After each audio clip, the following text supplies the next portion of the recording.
Everybody, today we will talk about how to fix or how to solve the problem of ColorNote. You will click on settings. In this page you will go to apps, default apps, app settings.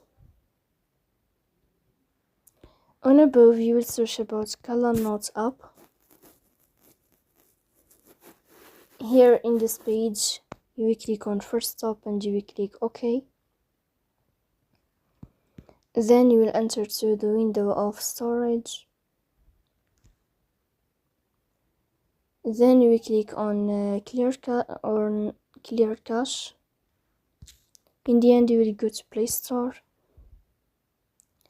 You will search about the application of ColorNote, and you can update your app if you find updating this blue sign. So please don't forget to support us, bell icon, subscribe.